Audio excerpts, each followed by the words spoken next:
میخوای یه فوتبال داغ نوستالژی رو با هم دیگه ببینیم، بیا که بریم.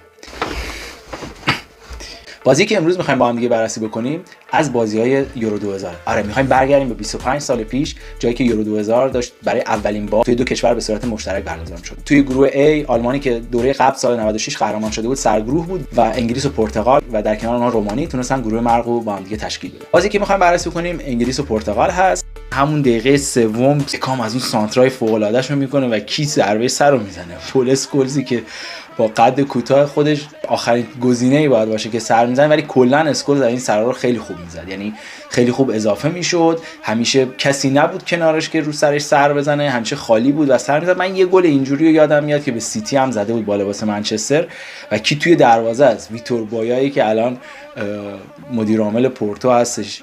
این دقیقه 3 بود. چند دقیقه بعد 15 دقیقه بعد باز هم سانترای جادویی دیوید بکام و ببینید چه خوش تیپی اینجا گل میزنه. استیو مکمن من که اینجا آلن شیرر افسانه‌ای هم میاد خوشحالی رو باش سعیم میشه تبریک میگه و کوین کیگانی که بعد از این مسابقات رفت و توی منچستر سیتی کارشو ادامه داد. آقا این وسط هم بگم ما توی این پیج خاطره بازی زیاد داریم، اینو فقط در جریان باشید.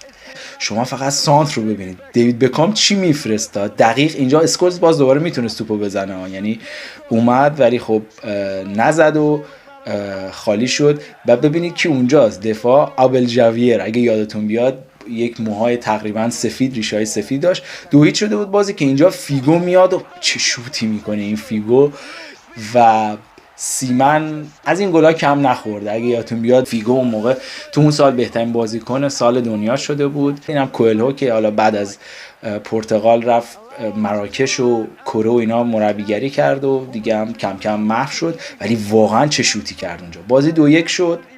اینجا روی کاستا بازیکن افسانه‌ای میلان چه سانتری میکنه و کی گلو میزنه؟ ژائو پینتو بازیکن خیلی محبوبی بود، بچهای دهه 60 اینو خیلی دوست داشتن، بازیکن خیلی خوبی بود. سیمن کلا گل خوب زیاد میخورد، هم توی آرسنال هم توی تیم ملی انگلیس دروازه‌بان قابلی بود، واقعا دروازه‌بان خوبی بود، ولی وقتی گل میخورد گل خوب میخورد و میخواستم بگم روی سله ولی روی پای سول کمپل میزنه. میریم دقیقه 90 بازی.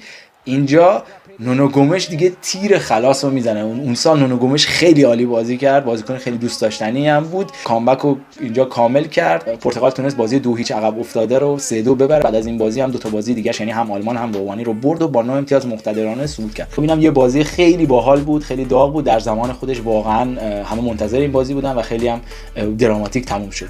تا بازی‌های دیگه فعلا